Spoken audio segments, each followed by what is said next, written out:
پچھلے ہفتے جو ہم نے ترجمہ اور تشریح کی تھی اس کو مختصراً ایک دفعہ پھر بیان کر کے آگے چلتے ہیں۔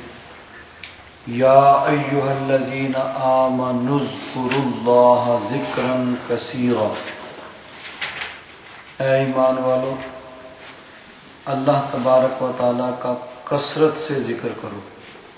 اذکروا اللہ، اللہ تبارک و تعالیٰ کا ذکر کرو، ذکراً کثیراً، کثرت کے ساتھ ذکر کرنا۔ وَسَبِّحُوهُ بُكْرَةً وَأَصِيلًا، اور صبح شام اس کی تسبیح کرو۔ کثرت کے ساتھ ذکر یعنی اٹھتے بیٹھتے چلتے پھرتے لیٹے ہوئے ہر حال میں اللہ تبارک و تعالیٰ کا ذکر، بلکہ کام کاج کے اندر مصروف ہیں تو ہاتھ کار وال دل یار وال، دل میں پھر بھی اللہ تبارک و تعالیٰ کا ذکر ہو رہا ہے، ہاتھ سے آدمی کام کاج کر رہا ہے اور دل جو ہے وہ ذکر میں مشغول ہے۔ اور حدیث پاک میں آتا ہے کہ اتنا ذکر کرو کہ لوگ تمہیں دیوانہ سمجھنے لگے، اور منافق کہیں یہ ریاکار ہے، یہ دکھاوا کے لیے کر رہا ہے، تو وہ کہتے رہیں بہرحال تم کثرت کے ساتھ اللہ تبارک و تعالیٰ کا ذکر کرو۔ اور قرآن پاک میں ایک جگہ اللہ تبارک و تعالیٰ نے ارشاد فرمایا، سورہ آل عمران کا آخری رکوع ہے کہ ان فی خلق السماوات والارض، زمین آسمانوں اور زمین کے پیدا کرنے میں، واختلاف اللیل والنہار، رات دن کے بدل بدل کر آنے میں، لآیات لأولی الالباب، عقل والوں کے لیے نشانیاں ہیں۔ اب عقل والے کون ہیں؟ دنیا کے نزدیک عقل کے مختلف معیارات ہوتے ہیں، مختلف سٹینڈرڈ ہوتے ہیں، کوئی کسی کو عقل مند کہتا ہے، کوئی کسی کو عقل مند کہتا ہے، کسی کے نزدیک کوئی عقل مند ہے، لیکن اللہ تبارک و تعالیٰ کے نزدیک عقل مند کون ہے؟ الذین یذکرون اللہ،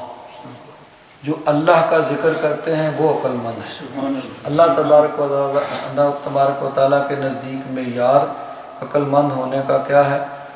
الذین یذکرون اللہ قیاما وقعودا وعلی جنوبہم،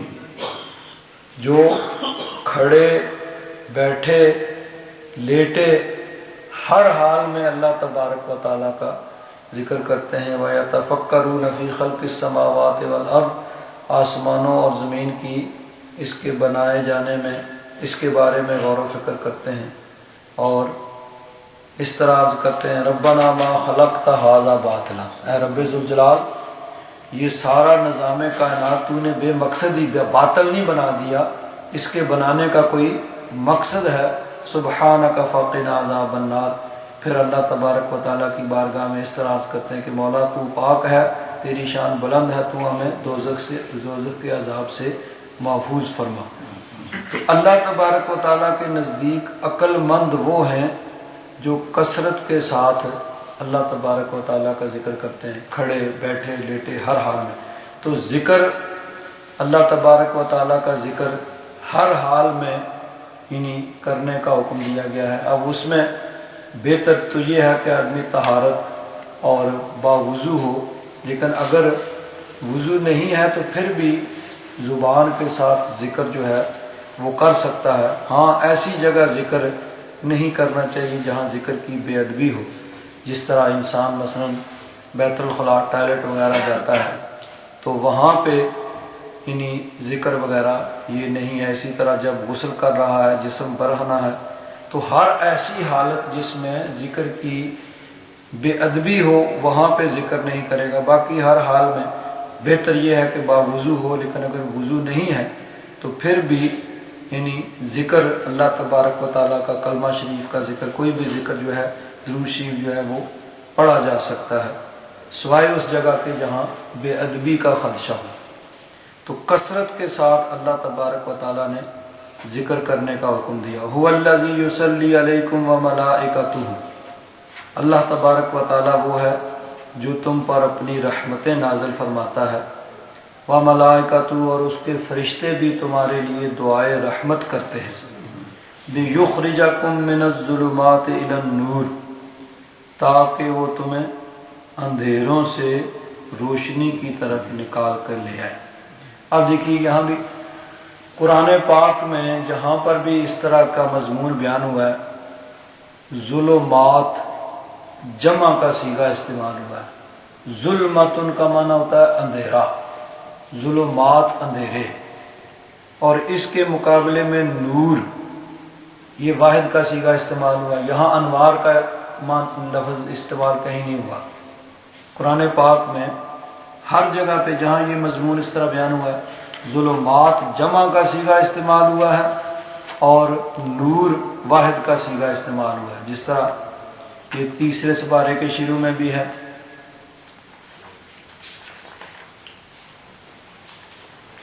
اللہ ولی الذین آمنوا یخرجہم من الظلمات الی النور۔ ظلمات جمع کا صیغہ استعمال ہوا اور نور واحد کا صیغہ استعمال ہوا، سب قرآن پاک میں جہاں بھی یہ مضمون بیان ہوا۔ اب اس کی وجہ کیا ہے کہ ہدایت کا رستہ ایک ہی ہے اور گمراہی کے رستے بے شمار ہیں، تو چونکہ ہدایت کا رستہ ایک ہی ہے اس لیے اس کے لیے واحد کا صیغہ نور، روشنی، اور ظلمات اندھیرے بہت زیادہ ہیں، کہیں گمراہی، کہیں کوئی گمراہی ہے، کہیں کوئی گمراہی ہے، کہیں کوئی ہے، تو بے شمار گمراہیاں ہیں، لیکن ہدایت کا رستہ ایک ہی ہے، اس لیے گمراہی کے لیے ظلمات جمع کا صیغہ استعمال ہوا۔ نبی کریم صلی اللہ علیہ وسلم نے ایک خط کھینچا اور اس کے ساتھ پھر کچھ ٹیڑھے خط بنائے، فرمایا یہ سیدھا رستہ جو ہے یہ اللہ تبارک و تعالیٰ کا رستہ ہے، اور یہ بے شمار ٹیڑھے رستے جو اس سے گمراہ کرنے والے ہیں، اس سے بھٹکانے والے ہیں، اس سے علادہ کرنے والے ہیں۔ تو ہدایت کا رستہ ایک ہی ہے، جس کی تبلیغ حضرت آدم علیہ السلام نے کی۔ حضرت آدم علیہ السلام کے ماننے والے مسلمان ٹھہرے جو ان کی تعلیمات پہ صحیح عمل کرتے رہے۔ حضرت نوح علیہ السلام نے اسی کی تبلیغ کی، حضرت نوح علیہ السلام کی تعلیمات کو صحیح ماننے والے، اس پر عمل کرنے والے مسلمان ٹھہرے۔ حضرت ابراہیم علیہ السلام، حضرت موسیٰ علیہ السلام، حضرت عیسیٰ علیہ السلام، پھر اسی کی تبلیغ نبی کریم صلی اللہ علیہ وسلم نے کی۔ تو ہدایت ایک ہے، گمراہیاں بے شمار ہوتی ہیں، تو اس لیے ظلمات جمع کا صیغہ استعمال ہوا اور نور واحد کا صیغہ استعمال ہوا۔ وَقَانَ بِالْمُؤْمِنِينَ رَحِيمًا، اور اللہ تبارک و تعالیٰ مومنوں پہ بڑا رحیم ہے۔ ویسے تو اللہ تبارک و تعالیٰ کی رحمت عام ہے، ہر انسان کے لیے ہے، حیوانات کے لیے ہے، نباتات کے لیے ہے، جمادات کے لیے ہے، لیکن مومنوں پہ اللہ تبارک و تعالیٰ کی خصوصی رحمت ہے۔ اسی طرح دیکھیے اللہ تبارک و تعالیٰ نے اپنے محبوب کو بھی رحمت للعالمین بنایا، تمام جہانوں کے لیے حضور رحمت ہے۔ جس طرح اللہ تبارک و تعالیٰ رب العالمین ہے، عالمین کا رب ہے، اللہ تبارک و تعالیٰ نے اپنے محبوب کو رحمت للعالمین بنایا۔ وہی لفظ العالمین، اللہ تبارک و تعالیٰ رب العالمین ہے، حضور رحمت للعالمین ہے، سب انسانوں کے لیے، حیوانوں کے لیے، نباتات کے لیے، جمادات کے لیے، سب کے لیے حضور رحمت ہیں۔ لیکن ایک ہے رحمت عامہ، اور مومنوں کے لیے فرمایا بالمؤمنین رؤوف الرحیم،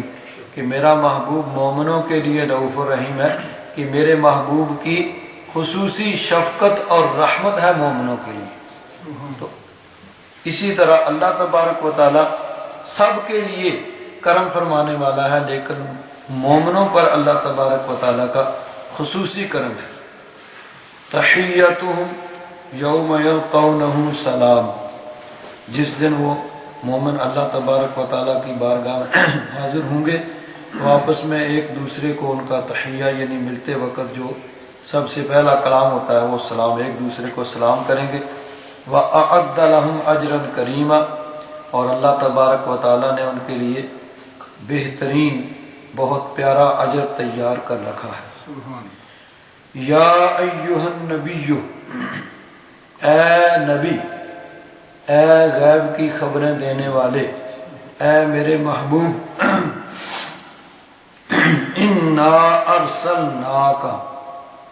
بے شک ہم نے آپ کو بھیجا ہے، شاہدن، شاہد بنا کر۔ شاہد کا معنی، شاہد کے دو معنی آتے ہیں، شاہدہ یشہد، موجود ہونا، حاضر ہونا، اور گواہی دینا۔ تو اگر دیکھا جائے تو دونوں کا آخر جا کے معنی ایک ہی بن جاتا ہے کہ گواہ وہی ہوگا جو موجود ہوگا،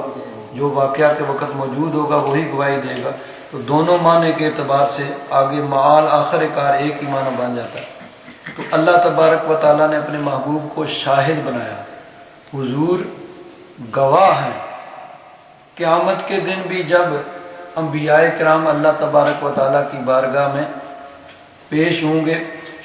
اور اللہ تبارک و تعالیٰ فرمائے گا تم نے اپنی امتوں کو تبلیغ کی، تو انبیاء کرام عرض کریں گے مولا کریم ہم نے تبلیغ کی، پوری کوشش کے ساتھ پیغام تیرا پہنچایا۔ اب وہ لوگ جنہوں نے دنیا میں انکار کیا تھا وہ وہاں پر بھی انکار کر دیں گے کہ نہیں، ہمارے پاس تو کوئی نبی آیا ہی نہیں، ہمیں تو کسی نے پیغام پہنچایا ہی نہیں۔ اب یہ یاد رکھیں کہ قیامت میں مختلف احوال ہوں گے، کوئی وہ 2-4-10 منٹ کی بات نہیں، 1-2-4 گھنٹے کی، 2-4 دن کی بھی بات نہیں، 50,000 برس کا وہ دن ہوگا۔ تو وہاں مختلف حالتیں ہوں گی، اور مختلف حالتیں قرآن پاک میں بیان ہوئی ہیں۔ اب اس میں تضاد نہیں ہے کہ کہیں تو وہ سب کچھ اپنا مان جائیں گے، ہاں بھئی سب کچھ، ہمارے پاس نبی بھی آئے، انہوں نے پیغام بھی دیا اور ہم نے غلطی کی، کہیں وہ انکار کریں گے۔ تو مختلف حالتیں ہوں گی، کسی وقت وہ انکار کریں گے، کسی وقت مان جائیں گے۔ تو یہ مختلف احوال ہیں کہ 50,000 برس کا، 50,000 سال کا دن ہوگا، تو اس میں مختلف حالتیں ہیں۔ قرآن پاک میں کئی جگہ ان کا یہ بیان ہوا کہ وہ اس کو مان جائیں گے۔ 24واں سپارہ سورہ مومن کا آخری رکوع ہے کہ مومن جو ہے وہ جب ان کو، یعنی کافر، ان کو ہانک کر جب اللہ تبارک و تعالیٰ کی بارگاہ میں پیش کیا جائے گا تو فرشتے ان سے سوال کریں گے، الم یاتکم رسل منکم یتلون علیکم آیات ربکم وینذرونکم لقاء یومکم ھذا، کیا تمہارے پاس تمہارے رب کی طرف سے رسول نہیں آئے جو اللہ کی آیات تم پر تلاوت کرتے تھے اور تمہیں اس دن سے ڈراتے تھے، اس دن کی ملاقات سے؟ قالوا بلا، کہیں گے ہاں آئے تھے۔ تو اب یہاں اقرار کر رہے ہیں ولیکن حقت کلمۃ العذاب، تو اور بھی جگہ تو وہ مختلف احوال ہیں، کہیں وہ انکار کریں گے، کہیں مانیں گے۔ تو اس حدیث پاک میں بھی اس کا ذکر ہے کہ وہ کافر انکار تو کر دیں گے کہ نہیں، ہمارے پاس تو کوئی آیا ہی نہیں، ہمیں تو کسی نے تبلیغ کی ہی نہیں۔ اللہ تبارک و تعالیٰ فرمائے گا انبیاء کرام سے کہ تم اپنا گواہ پیش کرو، تو انبیاء کرام عرض کریں گے کہ مولا کریم ہمارا گواہ تیرا محبوب ہے، تیرا محبوب ہماری گواہی دے گا۔ تو نبی کریم صلی اللہ علیہ وسلم انبیاء کرام کی گواہی دیں گے کہ مولا انہوں نے پیغام پہنچایا اور انہوں نے پیغام پہنچانے کا حق ادا کیا پوری کوشش محنت کے ساتھ۔ یہ جو انکار کر رہے ہیں انہوں نے دنیا میں بھی انکار کیا تھا، یہ وہاں بھی نہیں مانے تھے، اب جھوٹ بول رہے ہیں۔ تو حضور نبی کریم صلی اللہ علیہ وسلم کی گواہی دینے سے پھر فیصلہ ہوگا کہ ہاں انبیاء کرام نے پیغام پہنچایا۔ اب یہاں ذرا بات قابل غور ہے کہ اللہ تبارک و تعالیٰ سب کچھ جانتا ہے، عالم الغیب والشہادہ، کوئی چیز اس سے پوشیدہ نہیں ہے۔ تو اللہ تبارک و تعالیٰ فیصلہ فرما دیتا بھائی تم جھوٹ پک رہے ہو، میرے نبی آئے، انہوں نے پیغام پہنچایا اور تم نے انکار کیا۔ تو اللہ تبارک و تعالیٰ فرما دیتا اتنا، یعنی گواہ پیش کرو، گواہی ہوگی، پھر فیصلہ ہوگا۔ اب وجہ کیا ہے؟ وجہ یہ ہے کہ اللہ تبارک و تعالیٰ قیامت میں بھی اپنے محبوب کی شان کو دکھائے گا۔ اللہ تبارک و تعالیٰ نے اپنے محبوب کی شان کو دکھانا ہے کہ یہ میری شان والا رسول ہے، کہ دنیا میں بھی اس کو میں نے عظیم الشان بڑی شان والا رسول بنا کر بھیجا تھا، آج بھی میرے محبوب کی شان ہوگی۔ نبی کریم صلی اللہ علیہ وسلم کی گواہی سے اللہ تبارک و تعالیٰ فیصلہ فرمائے گا۔ اور بات تو یہ ہے کہ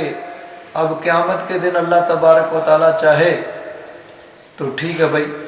سب کے اعمال لکھے ہوئے ہیں، فرشتوں نے لکھے ہوئے ہیں، اللہ تبارک و تعالیٰ کو اس لکھے کی بھی حاجت نہیں ہے، اس دفتروں کی بھی ضرورت نہیں ہے، فیصلہ فرما دے بھائی چل تو جنت میں، تو دوزخ میں، تو نے نیک کام کیے تھے تو جنتی ہے، تو برا تھا، تو کافر تھا، تو منافق تھا، تو جہنم میں جا۔ اس کی بھی ضرورت نہیں ہے، نہ مال تولنے کی، نہ وہاں حساب و کتاب کی، نہ کسی سے پوچھنے کی، نہ کسی کو بتانے کی۔ تو ضرورت کیوں پڑی؟ بات تو یہی ہے کہ فقط اتنا سبب ہے انعقاد بزم معشر کا۔ وہ جو بزم معشر سجے گی اس کا سبب کیا ہے؟ فقط اتنا سبب ہے انعقاد بزم معشر کا کہ ان کی شان محبوبی دکھائی جانے والی، وہاں پہ ان کی شان دکھائی جائے گی کہ دنیا میں جو ان کی شان کا انکار کرتے ہیں، جو کہتے ہیں کہ نہیں، نہ ان کی تعریف کرو، نہ نعت شریف پڑھو، نہ درود شریف پڑھو، کیا ضرورت ہے اس کی، وہاں وہ بھی سب کے ساتھ شامل ہو کے نعت خوانی کریں گے۔ اور جو دنیا میں کہتے ہیں کچھ نہیں دے سکتے، بے اختیار ہیں، وہ بھی یہاں جا کر عرض کریں گے کہ یا رسول اللہ آپ بھی کرم فرمائیں گے تو حل ہوگا مسئلہ، جب تک آپ نہیں کرم فرمائیں گے۔ آج تو سارے نبیوں نے بھی نفسی نفسی کہہ دیا، باقی سب نبی بھی نفسی نفسی کہہ رہے ہیں، آج تو آپ ہی کرم فرمائیں گے، تو آپ کے کرم فرمانے سے ہی مسئلہ حل ہوگا۔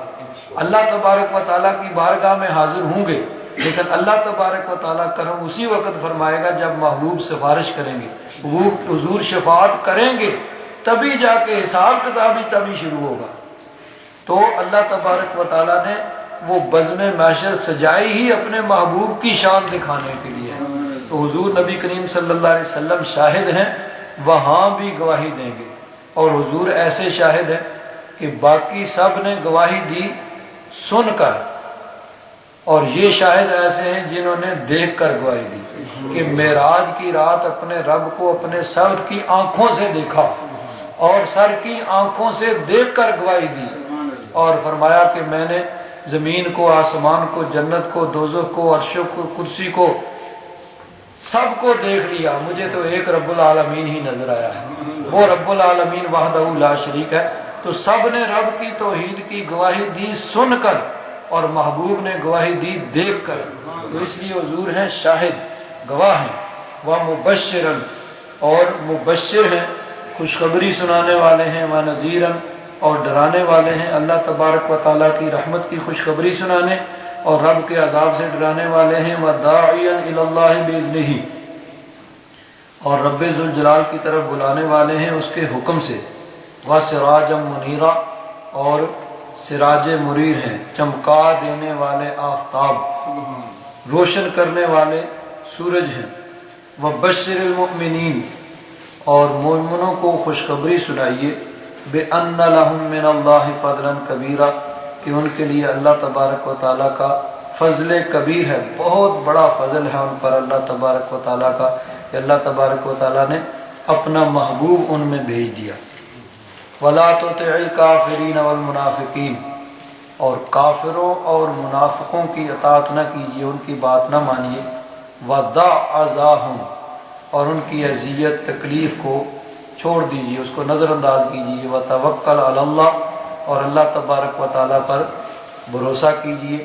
وَكَفَى بِاللَّهِ وَكِيلًا، اور اللہ تبارک و تعالیٰ ہی کافی ہے کارساز۔ یہاں تک جو ہے پچھلے ہفتے ترجمہ ہو چکا تھا، لیکن اس کو پھر دہرایا گیا ہے کہ پچھلے ہفتے یہ جو ریکارڈنگ اس میں تھوڑی سی گڑبڑ ہوئی تھی۔ اب آگے چلتے ہیں۔ یا ایھا الذین آمنوا، اے ایمان والو، اذا نکحتم المؤمنات، جب تم مومن عورتوں سے نکاح کرو، ثم طلقتموہن، پھر انہیں طلاق دے دو، من قبل ان تمسوہن، ان کو ہاتھ لگانے سے پہلے، مراد یعنی رخصتی ہے۔ تو قرآن پاک میں یعنی کنایاتاً بعض چیزوں کو بیان کیا گیا ہے، اور یعنی یہی اسلامی حکم ہے، اخلاق یہی ہے کہ ایسے کام جن کو عام طور پر مطلب ہے کہ سر عام اعلانیہ بیان نہیں کیا جاتا تو ان کو اشارے کنائے کے ساتھ بیان کیا جاتا ہے، تو یہاں بھی اشارے کنائے کے ساتھ بیان کیا گیا، یعنی رخصتی سے پہلے میاں بیوی کی ملاقات سے پہلے نکاح ہوا لیکن یعنی رخصتی سے پہلے طلاق ہو گئی، تو اس صورت میں فَمَا لَكُمْ عَلَيْهِنَّ مِنْ عِدَّةٍ تَعْتَدُّونَهَا، تو تمہارے لیے ان پر کوئی عدت نہیں ہے جس کو شمار کریں، فَمَتِّعُوهُنَّ، تو انہیں کچھ دے دو، وَسَرِّحُوهُنَّ، اور انہیں چھوڑ دو سراحً جمیلا، بڑی اچھی طرح چھوڑنا۔ اب عدت جو ہے وہ مختلف ہوتی ہے، ایک ہے عدت جس کو عدت وفات کہا جاتا ہے کہ اگر کسی عورت کا خاوند فوت ہو جاتا ہے تو اس عورت نے 4 مہینے اور 10 دن عدت گزارنی ہوتی ہے، یہ قرآن پاک میں اس کو بیان کیا گیا، سورہ البقرہ ہے اور اس کے اندر اس کی آیت نمبر 234 ہے، تو اس میں اللہ تبارک و تعالیٰ نے اس کو بیان فرمایا کہ والذین یتوفون منکم ویذرون ازواجا، جو فوت ہو جاتے ہیں اور پیچھے بیویاں چھوڑ جاتے ہیں، یتربصن بانفسہن 4 اشہر و عشرا، 4 مہینے اور 10 دن وہ اپنے آپ کو روکے رکھیں، تو 4 مہینے اور 10 دن ہے عدت وفات، یعنی کوئی آدمی فوت ہو جاتا ہے تو اس کی بیوی 4 مہینے اور 10 دن وہ عدت میں گزارے گی۔ اس عدت میں گزارنے کا معنی گھر میں بیٹھنا بلا ضرورت شرعی، گھر سے باہر جانا وہ درست نہیں ہے، ہاں مجبوراً اور شرعی ضرورت کے تحت، یعنی کوئی علاج معالجہ، اسی طرح کوئی اور ضرورت ہو اس خاص ضرورت کے تحت گھر سے باہر، اسی طرح بناؤ سنگار وغیرہ نہیں کرنا ہے، نکاح سے اپنے آپ کو روکنا۔ 4 مہینے اور 10 دن کے بعد عدت ختم ہوئی، اب اس کے بعد اس کو اگر وہ چاہے تو یعنی نکاح وغیرہ کرنا چاہے تو اس کے بعد اس کو نکاح کی اجازت ہے، تو یہ عدت وفات ہے۔ ایک ہے عدت اگر کوئی آدمی فوت ہوتا ہے تو یہ 4 مہینے 10 دن ہے، اور اگر کوئی عورت حاملہ ہے تو اس کی عدت وضع حمل ہے کہ جب بچہ پیدا ہوگا تو عدت ختم ہو جائے گی۔ اب یہ تمام صورتوں میں اگر کسی عورت کا خاوند فوت ہوا ہے یا اس کو طلاق ہو گئی ہے تو بہر صورت حاملہ کی عدت جو ہے وہ وضع حمل ہے، کیونکہ اس کا بھی سورہ طلاق میں ذکر ہوا، وَأُولَاتُ الْأَحْمَالِ أَجَلُهُنَّ أَن يَضَعْنَ حَمْلَهُنَّ، کہ حمل والی جو عورتیں ہیں ان کی عدت وضع حمل ہے، بچے کا پیدا ہونا اس سے عدت ختم ہوتی ہے۔ اب پھر آگے جا کے فقہاء میں علماء میں اختلاف ہوا کہ اب یہ 2 چیزیں، اس میں ایک طرف ہے کہ جس عورت کا خاوند فوت ہو گیا وہ 4 مہینے اور 10 دن عدت گزارے، دوسری طرف یہ ہے کہ حاملہ کی عدت وضع حمل ہے کہ جب جس عورت کے بچہ پیدا ہونے والا ہے، جب بچہ پیدا ہوگا تو اس کی عدت ختم ہوگی۔ تو اب اگر کسی عورت کا خاوند فوت ہو گیا اور وہ عورت حاملہ ہے تو وہ کون سی عدت گزارے گی؟ اب یہ بھی ہو سکتا ہے کہ خاوند فوت ہونے کے 2-4 دن 10 دن بعد، مہینے بعد بچہ پیدا ہو جائے، اور یہ بھی ہو سکتا ہے کہ بچہ جو ہے 6-7-8 مہینے کے بعد پیدا ہو، تو وہ کون سی عدت گزارے گی؟ اس میں پھر علماء کا اختلاف ہوا۔ تو حضرت عبداللہ بن مسعود فرماتے ہیں کہ یہ آیت جو ہے یہ بعد میں اتری، وَأُولَاتُ الْأَحْمَالِ أَجَلُهُنَّ أَن يَضَعْنَ حَمْلَهُنَّ، تو یعنی اس آیت نے اس میں سے تخصیص کر دی کہ حاملہ کے علاوہ باقی تمام عورتیں، اگر کسی عورت کا خاوند فوت ہوتا ہے تو وہ یعنی 4 مہینے اور 10 دن عدت گزارے گی، لیکن اگر وہ حاملہ ہے، بچہ پیدا ہونے والا ہے، تو چاہے وہ 2 دن 10 دن 20 دن 4 مہینے 10 دن یا 6 مہینے 8 مہینے، جب بچہ پیدا ہوگا اس کی عدت ختم ہوگی۔ تو اس کے بعد چونکہ وہ نازل ہوتی ہے تو اس کی اس نے تخصیص کر دی کہ حاملہ کے علاوہ باقی جو ہیں ان کی عدت تو 4 مہینے 10 دن ہوگی وفات کی صورت میں کہ خاوند فوت ہوا ہے، لیکن حاملہ کی عدت جو ہے وہ وضع حمل ہوگی کہ جب بچہ پیدا ہوگا تو اس کی عدت وہ اس وقت ختم ہوگی، چاہے 4 مہینے 10 دن سے پہلے ہو جائے چاہے 4 مہینے 10 دن کے بعد ہو۔ یہ 2 صورتیں ہوں گی۔ عام طور پر جو عدت ہوتی ہے کہ کسی عورت کو اگر طلاق ہوتی ہے تو اس کی عدت جو ہے وہ 3 مہینے تو عموماً عوام کی زبان ہے، وہ اصل میں 3 پیریڈ ہوتے ہیں، وہ 3 پیریڈ گزرنے کے بعد اس کی عدت جو ہے وہ ختم ہوتی ہے۔ تو اگر کوئی عورت عمر رسیدہ ہے، سن رسیدہ ہے، یعنی اس عمر سے آگے چلی گئی ہے تو اس کے لیے پھر 3 مہینے ہیں۔ اس کا بھی ذکر اسی سورہ طلاق میں ہوا ہے کہ واللائی یئسن من المحیض من نسائکم فإن ارتبتم فعدتہن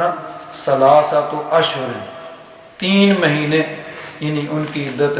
واللائی لم یحضن۔ تو عام جو یعنی جوان عورتیں ان کی عدت وہ 3 پیریڈ شمار ہوتی ہے، اور بوڑھی عورتیں جو ہیں جو اس عمر سے آگے چلی گئی ہیں ان کے لیے پھر 3 مہینے چاند کے اعتبار سے اسی تاریخ سے لے کر وہ 3 مہینے ان کی عدت شمار ہوگی۔ یہ مختلف یعنی صورتیں ہوگی۔ ایک تو ہوگی پہلی جو ہے کہ وفات کی صورت میں 4 مہینے اور 10 دن عدت گزارے گی، اور حاملہ ہونے کی صورت میں وضع حمل یعنی بچہ پیدا ہوگا تو عدت ختم ہو جائے گی، اور عام جو نارمل طلاق کی صورت میں ہے وہ جوان عورت کے لیے 3 پیریڈ اور بوڑھی عورت کے لیے 3 مہینے۔ اب اس میں ایک یعنی یہ ایکسیپشنل کیس کہہ لیں، استثنائی کیس کہہ لیں کہ نکاح ہوا ہے اور رخصتی نہیں ہوئی اور رخصتی سے پہلے طلاق ہو گئی ہے، تو اس صورت میں پھر عدت نہیں ہے۔ اب ایک عورت کا نکاح ہوا اور پھر رخصتی سے پہلے طلاق ہو گئی تو اب اس نے کوئی عدت نہیں گزارنی ہے، وہ فوراً اس کے بعد آزاد ہے، چاہے تو اسی وقت وہ نکاح کر سکتی ہے کیونکہ اس نے عدت میں نہیں بیٹھنا ہے۔ تو یہ مختلف صورتیں جو ہیں عدت کی ہیں۔ تو جس عورت کا صرف نکاح ہوا، رخصتی نہیں ہوئی ہے، رخصتی سے پہلے طلاق ہو گئی تو اس نے عدت میں نہیں بیٹھنا، اس نے کوئی عدت نہیں گزارنا، وہ اسی وقت آزاد ہے، چاہے تو اسی وقت بھی یعنی اگر چاہے تو نکاح وغیرہ کر سکتی ہے۔ یہاں ایک اور چیز بھی کہ حق مہر جو مقرر کیا جاتا ہے نکاح کے وقت، وہ بھی عورت کا حق ہے، وہ جس وقت چاہے اس کا مطالبہ کر سکتی ہے، اور اگر نکاح کے وقت حق مہر مقرر نہیں ہوا ہے تو پھر بھی حق مہر لازم ہوتا ہے، اس کو مہر مثل کہا جاتا ہے کہ جتنا حق مہر اس عورت کے خاندان میں مقرر کیا جاتا ہے، اس کی اگر کوئی بہنوں کا نکاح ہوا ہے، چچا کی بیٹیوں کا، یعنی اس خاندان کے اندر جو روٹین ہے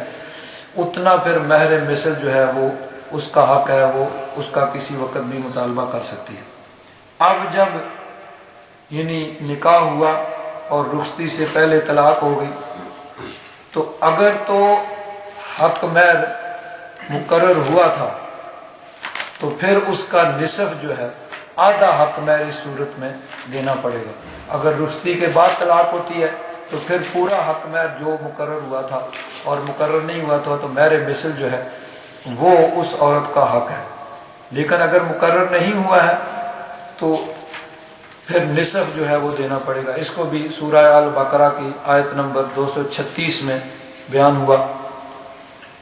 کہ 236 اور 237 ان دونوں میں اس چیز کا ذکر ہوا۔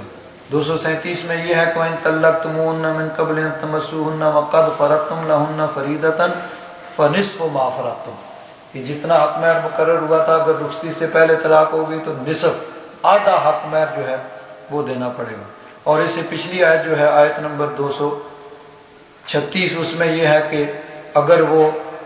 یعنی لا جناح علیکم ان طلقتم النساء ما لم تمسوهن او تفرضوا لهن فریضة ومتعوهن، یعنی حق مہر بھی مقرر نہیں ہوا اور رخصتی سے پہلے طلاق ہو گئی تو پھر اس کو متع جو ہے وہ دینا پڑے گا، یعنی اس کو کپڑوں کا کوئی جوڑا جو ہے وہ جس کو شلوار قمیض اور یعنی عام روٹین میں جو کپڑوں کا جوڑا ہوتا ہے وہ دے کے اس کو جو ہے وہ رخصت کیا جائے گا۔ تو اگر حق مہر مقرر ہوا ہے تو نصف حق مہر جو ہے وہ دینا پڑے گا، اور اگر مقرر نہیں ہوا تھا اور رخصتی سے پہلے طلاق ہوگی تو پھر اس کو متع جس کو کہا جائے متعوہن، کپڑوں کا ایک جوڑا دے کے اس کو رخصت کرنا۔ اور اگلی جو بات ہے یہ خاص طور پر قابل غور ہے، وَسَرِّحُوهُنَّ سَرَاحًا جَمِيلًا، کہ ان کو تم چھوڑ دو اچھی طرح چھوڑنا۔ اب دیکھیے عام طور پر میاں بیوی میں محبت ہوتی ہے، ایک دوسرے کے لیے ہمدردی کا جذبہ ہوتا ہے، اور یہ انسان کی فطرت ہے، اور اللہ تبارک و تعالیٰ نے اس کو اپنی آیات میں شمار کیا ہے۔ قرآن پاک میں اللہ تبارک و تعالیٰ نے ارشاد فرمایا، سورہ الروم کی آیت نمبر 21 ہے، وَمِنْ آیَاتِهِ أَنْ خَلَقَ لَكُم مِّنْ أَنفُسِكُمْ أَزْوَاجًا۔ اللہ تبارک و تعالیٰ کی نشانیوں میں سے یہ ہے کہ اس نے تمہارے لیے تمہاری ہی جنس سے تمہارے جوڑے بنائے، یعنی مرد کے لیے عورت اور عورت کے لیے مرد، لِتَسْكُنُوا إِلَيْهَا، تاکہ تم ان سے سکون حاصل کرو، ایک دوسرے کے لیے وہ اطمینان، سکون اور ایک دوسرے کے لیے راحت کا باعث ہیں۔ وَجَعَلَ بَيْنَكُم مَّوَدَّةً وَرَحْمَةً، اور اللہ تبارک و تعالیٰ نے تمہارے درمیان مودت اور رحمت، ایک دوسرے کے لیے ہمدردی، ایک دوسرے کے لیے محبت کا جذبہ جو ہے وہ پیدا کیا ہے۔ ان فی ذلک لآیات لقوم یتفکرون، اس میں غور و فکر کرنے والوں کے لیے نشانیاں ہیں۔ تو یہ میاں بیوی کے درمیان محبت اور مودت، ایک دوسرے کے لیے ہمدردی کا جذبہ، یہ اللہ تبارک و تعالیٰ کی نشانیوں میں سے، اللہ تبارک و تعالیٰ نے اس کو اپنی نشانیوں میں سے قرار دیا۔ تو یہ تو اس میں تو یعنی مذہب کی قائد بھی نہیں ہے، کسی مذہب کا ماننے والا ہو یا کسی مذہب کا نہ بھی ماننے والا ہو، میاں بیوی میں فطری طور پر ایک دوسرے کے لیے محبت اور ہمدردی کا جذبہ ہوتا ہے، لیکن خدا نہ خواستہ جب جدائی ہوتی ہے تو پھر یعنی ایک دوسرے سے نفرت اور ایک دوسرے کو نقصان پہنچانے کی کوشش، جس طرح ہمارے ملک میں بھی کیا ہوتا ہے کہ اگر کسی عورت کو طلاق دی تو کہا میں تمہیں ایسے کروں گا کہ تم کسی کے قابل نہ ہو، خدا نہ خواستہ کسی پہ تیزاب پھینک دیا، کسی کو یعنی اس طرح کا نقصان پہنچانا، یہ چیز جو ہے یہ نہیں۔ قرآن پاک میں اللہ تبارک و تعالیٰ نے کیا فرمایا، وَسَرِّحُوهُنَّ سَرَاحًا جَمِيلًا، کہ اچھے طریقے سے ان کو جدا کر دینا۔ پہلی چیز تو یہ ہے کہ طلاق جو ہے یہ حدیث پاک میں آتا ہے کہ جائز کاموں میں سے سب سے ناپسندیدہ کام وہ طلاق ہے۔ جو کام جائز ہیں یعنی جن کے کرنے میں کوئی گناہ نہیں ہے، سب سے پہلی چیز تو یہ ہے کہ حتی الامکان یہ کوشش کی جائے کہ اس رشتے کو قائم رکھا جائے، اس کے لیے مختلف طریقوں سے سمجھایا جائے، بجھایا جائے اور کمپرومائز کیا جائے، کچھ یعنی دونوں گیو اینڈ ٹیک، کچھ لے کچھ لو، کچھ دو، کچھ اپنے حقوق چھوڑو، کچھ سمجھاؤ کچھ سمجھو، کسی نہ کسی طریقے سے اس رشتے کو قائم رکھا جائے۔ لیکن بعض اوقات ایسا ہوتا ہے کہ ایسا سٹیج آ جاتا ہے کہ بہرحال اس رشتے کو قائم رکھنا ممکن نہیں رہتا، تو بعض مذاہب ایسے ہیں کہ جہاں پھر اس کا کوئی حل نہیں ہے، یعنی جس طرح عیسائیت میں بھی یا ان کے کسی فرقے میں ہوگا کہ وہاں کوئی طلاق کا کنسیپٹ نہیں ہے۔ تو یہ چیز جو ہے، اسلام چونکہ دین فطرت ہے تو اسلام میں ہر کام فطرت کے مطابق ہے، تو پہلی کوشش تو یہ ہے کہ اس رشتہ ازدواج کو، نکاح کے رشتے کو حتی الامکان قائم رکھنے کی کوشش کی جائے، اور اگر ایسا سٹیج آ جاتا ہے کہ اس کو قائم رکھنا ممکن نہیں رہتا تو پھر یہ ہے کہ اس کو یعنی بہترین طریقے سے اس کو ختم کیا جائے۔ یہ نہیں ہے کہ وہ جب رشتہ قائم ہے تو جو محبت ہے اب جب ختم ہو رہا ہے تو اس کو اس سے زیادہ یعنی نفرت پیدا ہو جائے، نہیں، کہا کہ وَسَرِّحُوهُنَّ سَرَاحًا جَمِيلًا، اگر چھوڑنا بھی ہے تو تم نے بڑے اچھے طریقے سے چھوڑنا ہے. ٹھیک ہے بھائی، مزاج نہیں ملتا ہے، خیالات نہیں ملتے ہیں، کچھ ایسے اختلافات پیدا ہو گئے ہیں جن کا دور ہونا ممکن نہیں ہے، اور بالآخر ایسی صورت پیدا ہوتی ہے، تو پھر بھی یعنی اچھے اخلاق کا مظاہرہ کرنا اور اچھے اخلاق کی تلقین کرنا، یہ اسلام کی ایک امتیازی شان ہے کہ ایسی صورت میں بھی پھر تم نے بڑے اچھے طریقے سے اس کو جدا کرنا ہے، بڑے اچھے طریقے سے اس کو الگ کرنا ہے. تو یہ اسلام میں ہی ہے کہ کسی سے اگر دشمنی بھی ہے تو اس میں بھی اعتدال، دوستی تو ہے ہی ہے لیکن دشمنی میں بھی اعتدال جو ہے، یہ اسلام کی امتیازی شان ہے کہ اگر طلاق کی صورت بھی پیدا ہوتی ہے تو پھر بھی فَمَتِّعُوهُنَّ وَسَرِّحُوهُنَّ سَرَاحًا جَمِيلًا،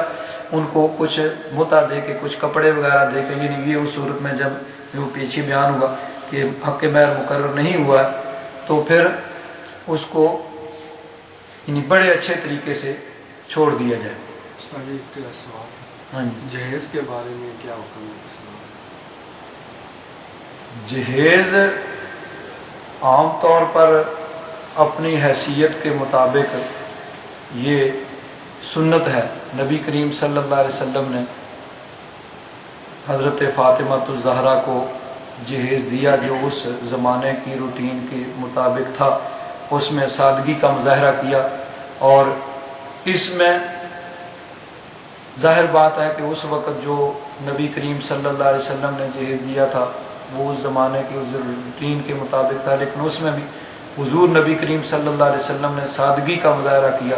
ورنہ نبی کریم صلی اللہ علیہ وسلم کو اللہ تبارک و تعالیٰ نے اختیار دیا ہے. حضور فرماتے ہیں لو شئت لصارت معی جبال الذہب، اگر میں چاہوں تو سونے کے پہاڑ میرے ساتھ چلیں. تو ہر انسان کو اپنی بیٹی سے محبت ہوتی ہے، حضور چاہتے تو سونے کے پہاڑ اپنی بیٹی کو دیتے، لیکن حضور نبی کریم صلی اللہ علیہ وسلم نے قیامت تک کے لیے ایک سنت قائم کی کہ ہر انسان کو بیٹی سے پیار ہوتا ہے، لیکن میں اپنی سب سے پیاری بیٹی کو رخصت کر رہا ہوں تو سادگی کے ساتھ رخصت کر رہا ہوں کہ قیامت تک کے لیے سب لوگوں کے لیے ایک سنت بن جائے. تو ٹھیک ہے، ہر آدمی کو اپنی حیثیت کے مطابق جہیز جو ہے وہ دینا چاہیے، لیکن کوشش یہ کیجیے کہ اس میں سادگی کا مظاہرہ ہو، اس میں یعنی اس طرح دولت کی نمائش نہ ہو، اور اس طرح کی کوئی روٹین نہ ہو جس طرح آج زمانے میں ایک روٹین ہے کہ جو رشتہ لینے جاتے ہیں ان کی خواہش ہوتی ہے کہ جہیز اتنا ہو کہ اس کے لیے ان کو قرضہ لینا پڑے. یہ دینے والے بھی وہ چاہتے ہیں کہ اس طرح کا جہیز دیے جائے، چاہے ان کے لیے گھر جو ہے، مکان جو ہے وہ گروی رکھنا پڑے اور یعنی مکان بیچنا پڑے. تو یہ ساری صورتیں جو درست نہیں ہیں. جہیز دینا سنت ہے لیکن اس میں سادگی کا مظاہرہ ہونا چاہیے، نہ لڑکے والے کی طرف سے اس میں کوئی بہت زیادہ مطالبات ہونے چاہیے، لڑکی والوں کو اس میں اپنی حیثیت سے بڑھ کر جو ہے اس طرح یعنی قرضہ وغیرہ لے کے یا اور چیزیں اس طرح نہیں کرنا چاہیے. بہرحال جہیز جو ہے وہ نبی کریم صلی اللہ علیہ وسلم نے اپنی صاحبزادی کو دیا، لیکن اس میں سادگی کا مظاہرہ کیا، تو اپنے زمانے کے اعتبار سے اس کو دینا چاہیے، لیکن اس میں بہرحال سادگی جو ہے وہ بہتر ہے. تو حق مہر وہ اور چیز ہے، جہیز جو ہے وہ اور چیز ہے. حق مہر جو ہے وہ عورت کا حق ہے، اور وہ عام طور پر جو اس خاندان میں ہوتا ہے وہ اس روٹین کے مطابق ہونا چاہیے. اس میں بھی یہی حکم کیا گیا ہے کہ حق مہر باندھنے میں بھی حد سے نہ بڑھا جائے، اس کو بھی ایک لمٹ کے اندر رکھا جائے. لیکن اس کی لمٹ بھی شرعی جو ہے وہ ہے کہ آج کل پاکستان میں بعض اوقات کہتے ہیں جی شرعی حق مہر 32.5 روپے، وہ 32.5 روپے انگریزوں کے زمانے میں ہوتے تھے. تو باقی ہر چیز جو ہے وہ اس زمانے میں جو 2 پیسے کی ہوتی تھی آج وہ 200 روپے کی ہے. تو وہ سب چیزوں کی قیمت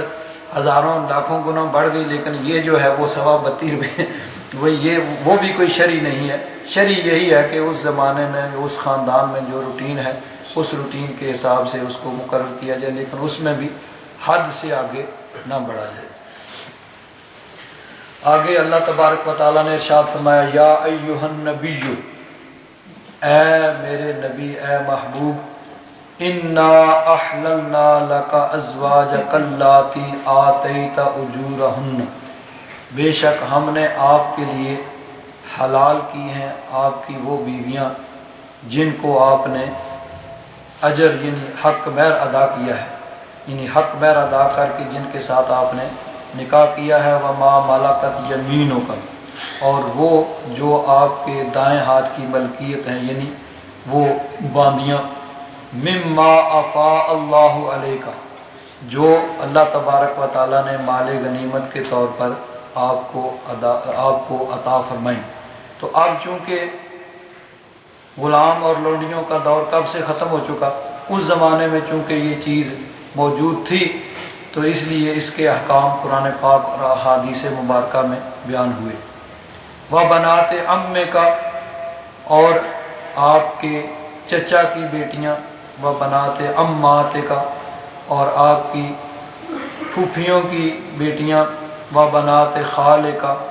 آپ کے ماموں کی بیٹیاں، وبنات خالاتک، آپ کی خالاؤں کی بیٹیاں، اللاتی ہاجرن معک، جنہوں نے آپ کے ساتھ ہجرت کی ہے، یعنی وہ ان کے ساتھ یعنی آپ نکاح کر سکتے ہیں۔ وامرأۃ مؤمنۃ، اور کوئی مومن عورت، ان وہبت نفسہا للنبی، اگر وہ ہبہ کر دے اپنی جان، اپنا نفس نبی کے لیے، یعنی خود اپنی ذات کو پیش کر دے نبی کریم صلی اللہ علیہ وسلم کے پاس، ان اراد النبی، اگر نبی چاہیں، یعنی اے میرے محبوب اگر آپ چاہیں، این یستنکحھا، اس سے نکاح کرنا تو آپ نکاح کر سکتے ہیں، خالصۃ لک من دون المؤمنین، یہ حکم خالص آپ کے لیے ہے، مومنوں کے لیے نہیں۔ کیا مطلب کہ کوئی عورت نبی کریم صلی اللہ علیہ وسلم کی بارگاہ میں آ کے خود اپنے آپ کو حضور کی زوجیت کے لیے پیش کرے، تو اب یہ کسی عورت، یعنی عام طور پر روٹین تو یہی ہوتی ہے نا کہ رشتہ جو ہے وہ سب گھر والے مل کے طے کرتے ہیں اور لڑکی سے اجازت لی جاتی ہے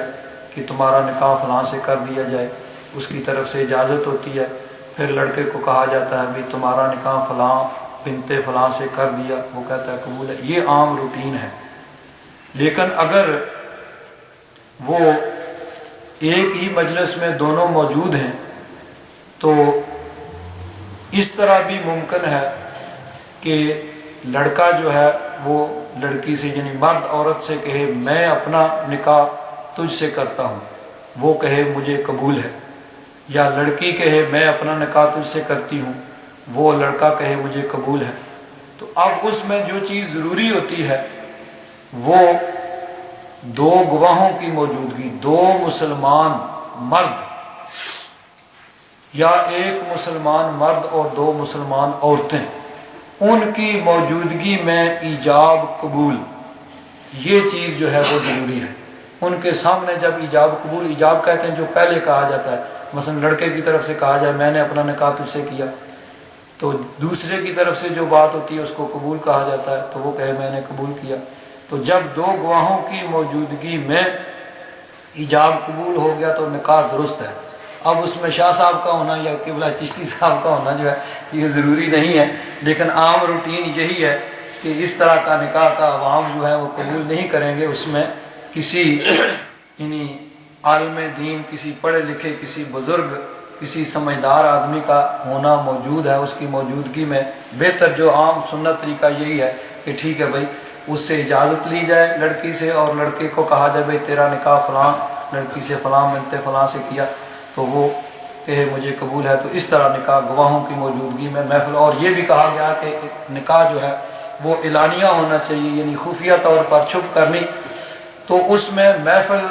یعنی مجلس نکاح کے اندر جب گواہوں کی موجودگی میں ایجاب قبول ہو جائے گا تو نکاح ہوگا۔ لیکن نبی کریم صلی اللہ علیہ وسلم کو اللہ تبارک و تعالیٰ نے یہ بھی خصوصیت عطا فرمائی کہ حضور نبی کریم صلی اللہ علیہ وسلم چاہیں کوئی عورت حضور کو اپنا نفس پیش کرے، اپنی ذات حضور پر پیش کرے، حضور بغیر گواہوں کے اور بغیر حق مہر کے اس سے نکاح کر سکتے ہیں۔ ٹھیک ہے بھائی تجھے قبول فرما لیا، کسی گواہ کی وہاں موجودگی ضروری نہیں ہے، حق مہر کا مقرر ہونا بھی ضروری نہیں ہے، باقی اگر کوئی نکاح ہوگا تو اس میں حق مہر کا ہونا ضروری ہے، اور اگر حق مہر کا ذکر نہیں کیا گیا تو حق جو ہے مہر مصر لازم ہوتا ہے۔ وہ بہرحال عورت کا حق ہے، وہ اس کا مطالبہ کسی وقت بھی کر سکتی ہے، لیکن نبی کریم صلی اللہ علیہ وسلم کو اللہ تبارک و تعالیٰ نے جہاں اور بے شمار خصوصیات عطا فرمائی ہیں، ان میں سے ایک خصوصیت یہ بھی ہے کہ حضور نبی کریم صلی اللہ علیہ وسلم چاہیں تو بغیر گواہوں کے، بغیر حق مہر کے بھی کوئی عورت حضور کے سامنے اپنے آپ کو پیش کرے، حضور کہیں ٹھیک ہے بھائی تو اس سے نکاح کر لیا، تو وہ حضور کی بیوی شمار۔ یہ اللہ تبارک و تعالیٰ نے حضور نبی کریم صلی اللہ علیہ وسلم کو جو بے شمار خصوصیات عطا فرمائی ان میں سے ایک یہ بھی ہے۔ قد علمنا ما فرضنا علیہم فی ازواجہم، ہم جانتے ہیں کہ جو ہم نے مقرر کیا ہے ان پر، ہم عام لوگ، فی ازواجہم ان کی بیویوں کے بارے میں، وما ملکت ایمانہم جو ان کے ہاتھوں کی ملکیت ہیں، ان کی باندیاں، لکی لا یکون علیک حرج تاکہ آپ پر کوئی حرج نہ ہو، وکان اللہ غفور الرحیم اور اللہ تبارک و تعالی بخشنے والا رحم فرمانے والا ہے۔ ترجی من تشاء، آپ ان میں سے قریب کریں جس کو چاہیں، وَتُؤْوِي إِلَيْكَ مَن تَشَاءُ، ان میں سے جس کو چاہیں دور کریں، جس کو چاہیں اپنے قریب کریں۔ وَمَنِ ابْتَغَيْتَ مِمَّنْ عَزَلْتَ فَلَا جُنَاحَ عَلَيْكَ، اور جس کو آپ چاہیں جدا کرنا اس میں بھی آپ پر کوئی حرج نہیں ہے۔ ذَلِكَ أَدْنَىٰ أَن تَقَرَّ أَعْيُنُهُنَّ، یہ زیادہ قریب ہے اس کے کہ ان کی آنکھیں ٹھنڈی ہوں، وَلَا يَحْزَنَّ اور وہ غمگین نہ ہوں، وَيَرْضَيْنَ اور وہ راضی رہیں، بِمَا آتَيْتَهُنَّ كُلُّهُنَّ جو آپ ان کو عطا فرمائیں، وَاللَّهُ يَعْلَمُ مَا فِي قُلُوبِكُمْ اور اللہ تبارک و تعالی جانتا ہے جو کچھ تمہارے دلوں میں ہے، وَكَانَ اللَّهُ عَلِيمًا حَكِيمًا اور اللہ تبارک و تعالی جاننے والا حلم والا ہے۔ تو اس میں یعنی نبی کریم صلی اللہ علیہ وسلم پر اپنی ازواج کے اندر باری کا مقرر کرنا، تقسیم کرنا یہ بھی لازم نہیں تھا، یہ بھی حضور نبی کریم صلی اللہ علیہ وسلم کی خصوصیات میں سے ہے۔ ورنہ اگر کسی کی ایک سے زیادہ بیویاں ہیں تو اس میں عدل و انصاف اور باری مقرر کرنا وغیرہ یہ سب چیزیں لازم اور ضروری ہیں۔ یعنی سب سے پہلا آپشن تو یہی ہے کہ جو فی زمانہ جو سب سے بہتر چیز ہے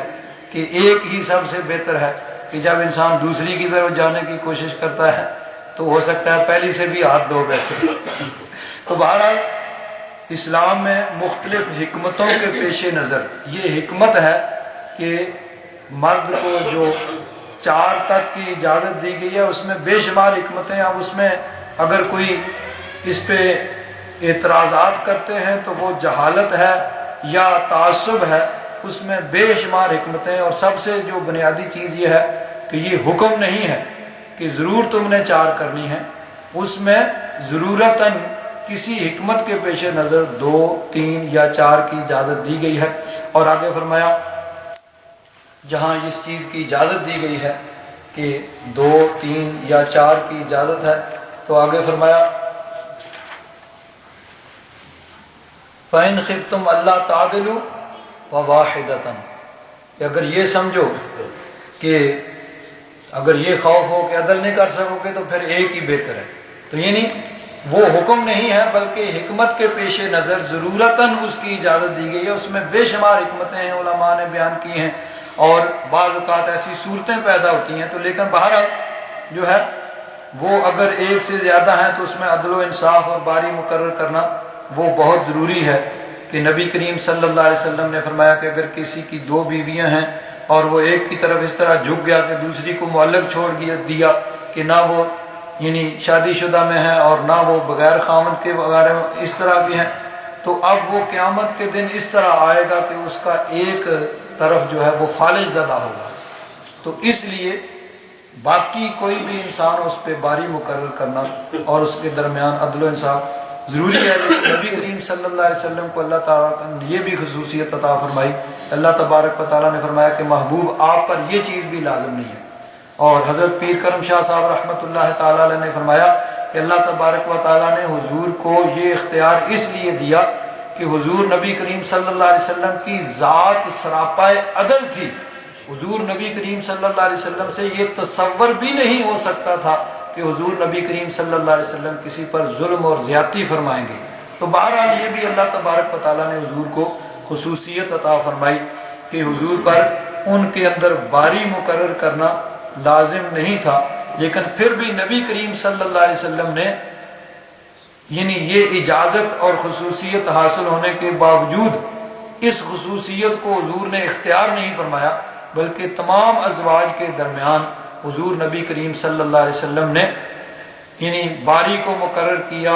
اور عدل و انصاف کے تمام تقاضوں کو پورے کیا کہ وہ حضور نبی کریم صلی اللہ علیہ وسلم کی ہی شان ہے، کوئی اور جو ہے اس کو اس طریقے سے کما حق کو ادا نہیں کر سکتا. ہاں، حضور نبی کریم صلی اللہ علیہ وسلم کی ایک زوجہ تھی حضرت سودا،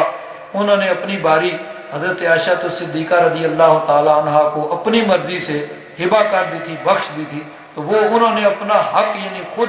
دے دیا تھا. نبی کریم صلی اللہ علیہ وسلم نے سب کے لیے عدل و انصاف کے ساتھ سب کے لیے باری مقرر کی ہوئی تھی. آگے فرمایا لا یحل لک النساء من بعد، نہیں ہے حلال آپ کے لیے عورتیں اس کے بعد، ولا ان تبدل بہن من ازواج، اور نہ یہ یعنی حلال اور جائز ہے کہ آپ بدلیں یعنی ایک کسی بیوی کو طلاق دے کے اس کے بدلے میں کسی اور کو لائیں. ولو اعجبک حسنہن، اگرچہ ان کا حسن آپ کو اچھا لگے، الا ما ملکت یمینک، مگر جو کہ آپ کے ہاتھ کی ملکیت ہیں. وکان اللہ علی کل شیء رقیبا، اور اللہ تبارک و تعالی ہر چیز کا محافظ ہے. تو جس وقت یہ پیچھے گزرا ہے آیت تخییر کہ اللہ تبارک و تعالیٰ نے فرمایا کہ محبوب اپنی بیویوں سے کہہ دو یا ایھا النبی کل ازواجک ان کنتن تردن الحیاۃ الدنیا وزینتها فتعالین امتعکن واسرحکن سراحا جمیلا. تو اس وقت یعنی اختیار کے اگر تم دنیا کی زیب و زینت چاہتی ہو، مال و دولت چاہتی ہو، تو آؤ پھر تمہیں مال و دولت دے کے تمہیں رخصت کر دیا جائے. وَإِن كُنتُنَّ تُرِدْنَ اللَّهَ وَرَسُولَهُ وَالدَّارَ الْآخِرَةَ فَإِنَّ اللَّهَ أَعَدَّ لِلْمُحْسِنَاتِ مِنكُنَّ أَجْرًا عَظِيمًا، اگر تم اللہ رسول کو پسند کرتی ہو اور دار آخرت کو، آخرت کی نعمتوں کو چاہتی ہو، تو پھر اللہ تبارک و تعالیٰ نے جو نیک متقی پرہیزگار ہیں ان کے لیے اجر عظیم تیار کر رکھا. تو اختیار تھا کہ کوئی بھی عورت حضور نبی کریم صلی اللہ علیہ وسلم کے ازواج میں سے اگر چاہتی تو اس وقت ان کو مال و دولت دے کے رخصت کر دیا جائے. لیکن تمام ازواج نے یہی کہا کہ نہ ہمیں دنیا چاہیے، نہ دنیا کا مال و دولت چاہیے، نہ زیب و زینت چاہیے، نہ راحت چاہیے، نہ آسائش چاہیے، نہ آرام چاہیے. ہم تو حضور کے حرم میں، حضور کے نکاح میں رہنا چاہتی ہیں، چاہے اس میں تکلیفیں اٹھانے پڑیں، چاہے مصیبتیں اٹھانے پڑیں، چاہے کتنے بھی مشقتیں اٹھانی پڑیں. تو جب انہوں نے دنیا کے مال و دولت کو چھوڑ کر اللہ رسول کو پسند کیا تو اللہ تبارک و تعالیٰ نے ان کو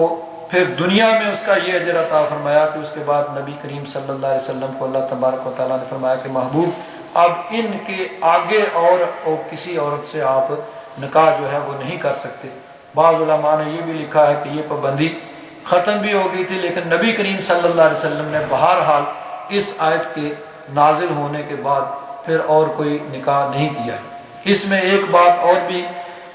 جو ہے وہ بڑی ضروری ہے کہ نبی کریم صلی اللہ علیہ وسلم کے جو یعنی حضور نبی کریم صلی اللہ علیہ وسلم نے نکاح کیے ہیں اس پہ بعض نادانوں کی طرف سے، جاہلوں کی طرف سے یا بعض متعصب لوگوں کی طرف سے اعتراضات ہوتے ہیں کہ حضور نبی کریم صلی اللہ علیہ وسلم کا جس وقت وصال ہوا، حضور نبی کریم صلی اللہ علیہ وسلم کے حرم میں 9 ازواج اس وقت موجود تھیں. تو اس پہ اعتراضات کیے جاتے ہیں. حالانکہ دیکھیے یہ اللہ تبارک و تعالیٰ نے اپنے محبوب کو خصوصیت عطا فرمائی کہ اللہ تبارک و تعالیٰ نے حضور نبی کریم صلی اللہ علیہ وسلم کو اجازت دی. اور ویسے اگر اہل کتاب کی طرف سے یہ اعتراض ہو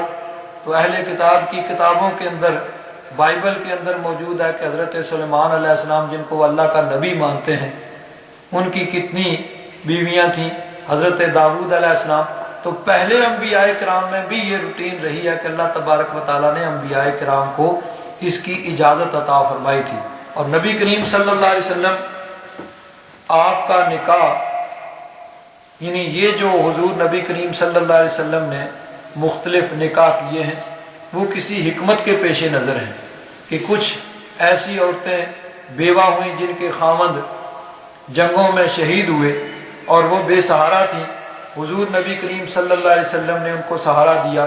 بعض خاندان ایسے تھے کہ جن کے اندر حضور نبی کریم صلی اللہ علیہ وسلم نے نکاح کیا، اس نکاح کی وجہ سے وہ سارا کا سارا قبیلہ قریب ہوا اور وہ ایمان لے آئے۔ تو اس میں مختلف حکمتیں تھیں، ورنہ نبی کریم صلی اللہ علیہ وسلم کا پہلا نکاح 25 برس کی عمر میں ہوا۔ 25 برس حضور نبی کریم صلی اللہ علیہ وسلم کی عمر مبارک ہے، اور ام المومنین حضرت خدیجہ الکبریٰ ان کی عمر 40 برس ہے، اور وہ 2 دفعہ پہلے ان کا نکاح ہو چکا تھا اور وہ 2 دفعہ پہلے بیوہ ہو چکی ہیں۔ ان کے ساتھ حضور نبی کریم صلی اللہ علیہ وسلم کا نکاح ہوتا ہے، اور پھر وہ تقریباً اس کے بعد یعنی 15 اور 8 23 برس یعنی حضور نبی کریم صلی اللہ علیہ وسلم نے ان کے ساتھ اپنی زندگی گزاری۔ 25 کے بعد 23 یعنی 48 سال کی عمر تک 8 ہجری میں ام المومنین حضرت خدیجہ الکبریٰ کا انتقال ہوا۔ تو اس دوران یعنی یہ اصل میں جوانی کی عمر ہوتی ہے۔ اگر کوئی خدا نخواستہ یہ اعتراض کرتا ہے کہ اس میں خواہش پسندی ہے، نفس پسندی ہے،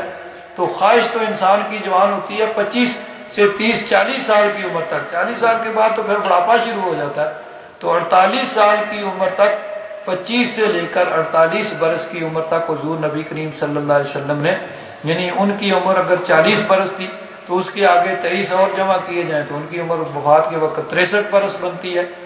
تو 48 سال کی عمر تک حضور نبی کریم صلی اللہ علیہ وسلم 63 برس کی اس یعنی وہ عمر رسیدہ عورت کے ساتھ آپ نے گزارا کیا ہے۔ اس کے یعنی حضرت ام المومنین کے وصال کے بعد پھر حضرت سودا سے حضور نے نکاح کیا، وہ بھی یعنی وہ بھی عمر رسیدہ تھی۔ اس کے بعد جو پھر نکاح کیے ہیں اس میں بے شمار حکمتیں تھیں جو اللہ تبارک و تعالیٰ نے اس حکمت کے پیش نظر نبی کریم صلی اللہ علیہ وسلم کو اس چیز کی اجازت عطا فرمائی تھی۔ تو جو لوگ اعتراض کرتے ہیں وہ نادان ہیں، جاہل ہیں یا متعصب ہیں۔ اگر عدل و انصاف کی نگاہ سے دیکھا جائے تو پھر اس میں کسی قسم کی یعنی نفس پرستی نہیں تھی، بلکہ یہ اللہ تبارک و تعالیٰ کی اس میں حکمتیں تھیں۔